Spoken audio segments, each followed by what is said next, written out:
Heal my heart and make it clean.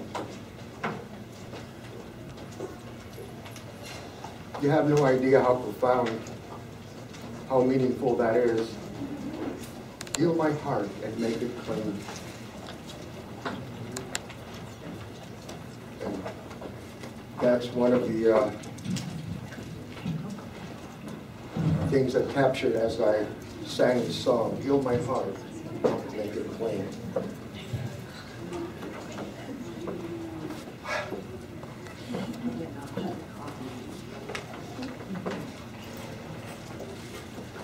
One of the things that I love about this church is that, oh my, I love you all, is how we can all slightly believe a little different, but what's important is our relationship with God. Amen. Amen. Oh, oh my. I love you, brother. He's a crybaby too. He is. It's one to know one. He is. What's funny is that before I was asked to give my testimony, everything happens for a reason. Everything. Just me arriving here, and right when Brother Ted was going to bring this heavy stuff in, he says, whoa, what a coincidence. Everything happens for a reason. What I have written here, I already had it written. And then I got asked, will you give your testimony? I've been on a journey like we all have. I thought at one time that I was the only one on a journey because of the things that I experienced in my life.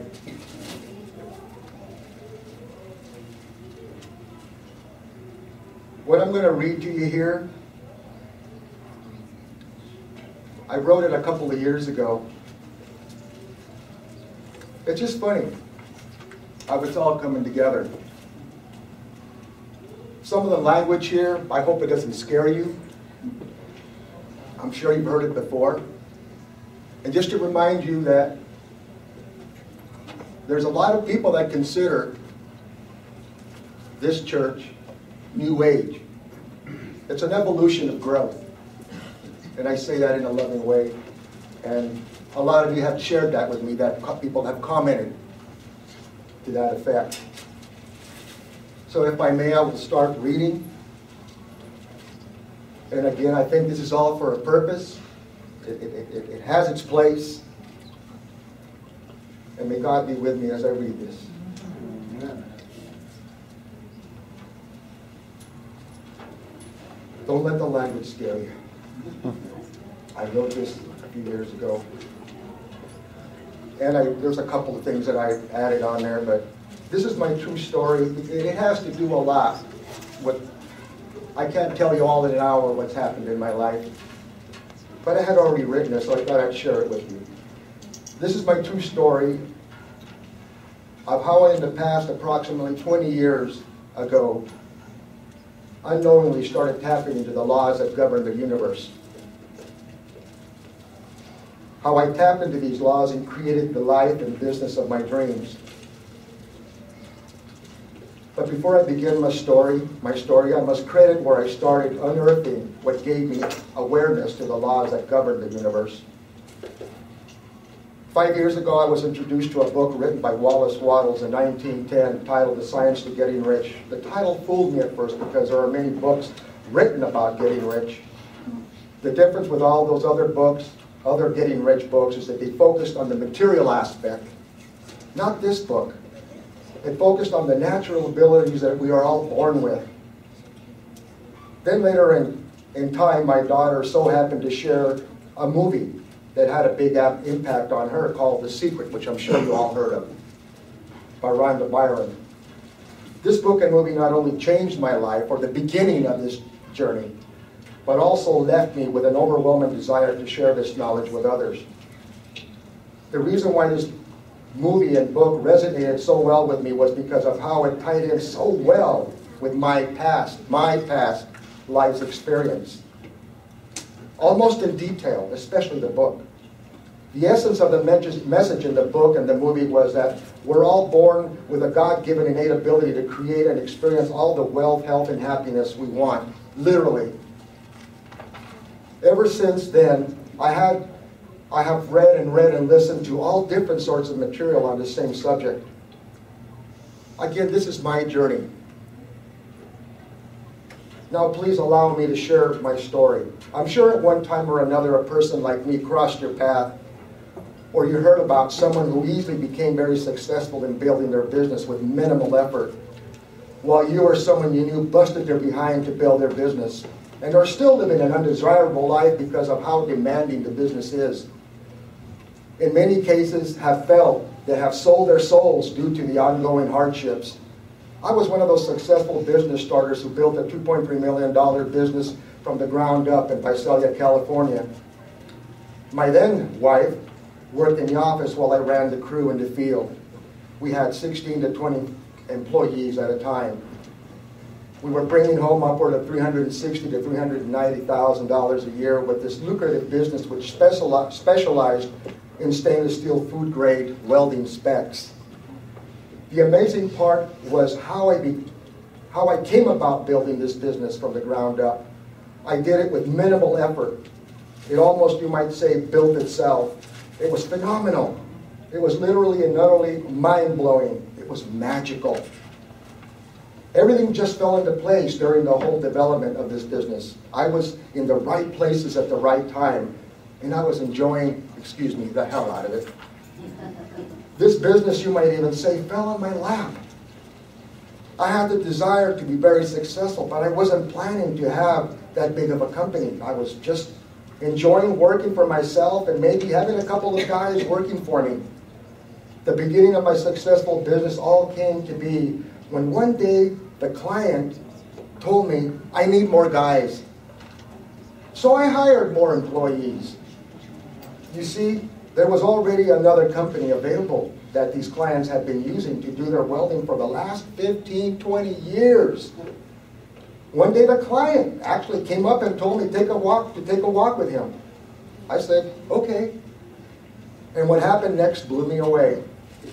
He approached the other company with me beside him and told them he no longer needed their services because I was going to be the new company to provide their welding needs. I was shocked. I knew the meaning of this change. I was truly perplexed on how it was unfolding. The other mind-blowing aspect of all this was managing the company. Even this was easy. Why? Because I hired key people whom I paid very well. And hiring these key personnel was another minimal effort task. You see, hiring welders and key personnel for this type of specialty welding wasn't supposed to be easy. It was for me. I shocked myself with the nonstop magic and serendipities I was experiencing. To be honest with you, there was a time when I actually questioned myself, do I deserve this? I didn't mean it, of course, but this was literally blowing me away. Don't get me wrong, I loved it. This is where a lot of my friends, family, and acquaintances considered me very lucky, gifted, charmed, because of all the magical serendipities that occurred during the building of this business and other things that I did in my life besides this business. Again, 95% of the time I was at the right places at the right time. Now I would like to share with you a little bit more about my upbringing as a child. That should have theoretically dampened my success, but it didn't. I am one of those people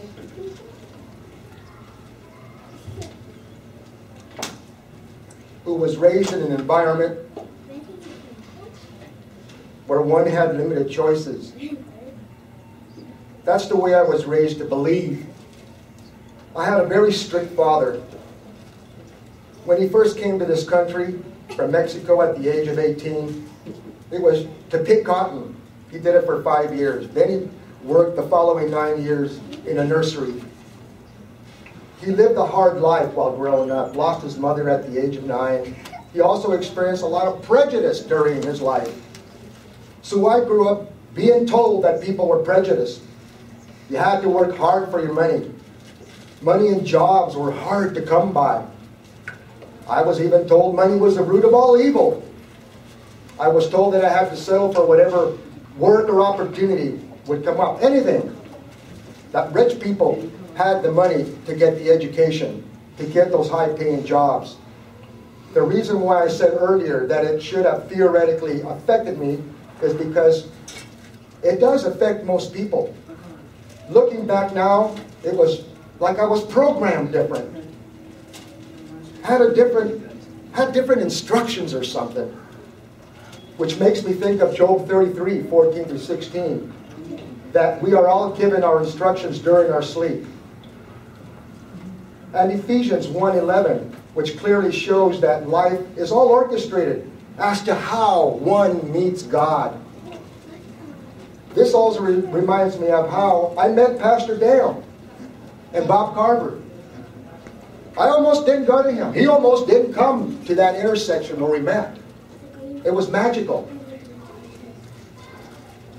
Around my mid-20s, I worked along with 4 others for this excavation outfit which specialized in moving dirt with their equipment in Visalia, California. 3 of us mainly welded and 1 was the mechanic for the equipment. We became good friends. We were all approximately the same age, had the same upbringing, and about the same education. Our parents had worked the fields, picking cotton, grapes, lettuce, or one thing or another.